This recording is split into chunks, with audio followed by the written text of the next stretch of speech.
High বন্ধুরা, আপনারা সবাই কেমন আছেন? আশা করছি আপনারা সবাই ভালো আছেন। তো আজকে আবার একটি ভিডিও নিয়ে চলে এলাম। তো কালকে একটা ভিডিও দিয়েছিলাম, তো সম্পূর্ণ ভিডিওটি দিতে পারিনি, তাই আজকে আবার একটা নতুন ভিডিও দিলাম।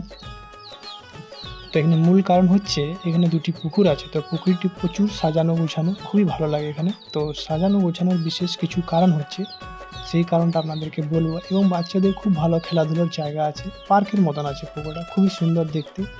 এনে বিকেল দিকে এলে খুবই ভালো লাগে বসতে, বসার জায়গা রয়েছে। তো এখানে দুটি পুকুরের মধ্যে একটা বিশাল বড় আছে, একটা ছোট্ট আছে। সেই ছোট্ট পুকুরটাতে কিছু ইতিহাস লুকোনো আছে, সেটা আপনাদেরকে বলবো। ভিডিওটি অবশ্যই আপনারা দেখবেন, ভালো লাগলে লাইক কমেন্ট শেয়ার করে দেবেন। তো আমরা সেই ছোট্ট পুকুরটা আপনাদেরকে দেখাবো, সেটা আপনারা অবশ্যই দেখবেন।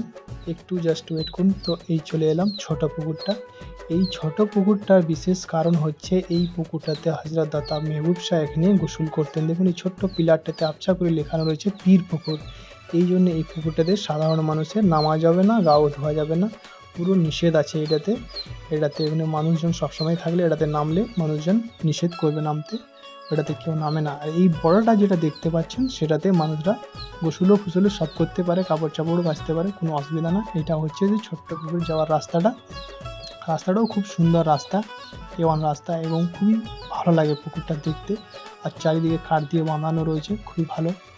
তো আপনারা এলে অবশ্যই এই পুকুরটা দেখবেন, কিন্তু পুকুরটাতে মনে রাখবেন যেন না নামেন, এটাতে নামা পুরো নিষেধ আছে। বড়টা নামলে কোনো অসুবিধা নেই, আপনারা নেমে দেখতে পারেন, কিন্তু ছোটোতে নামানো যাবে না।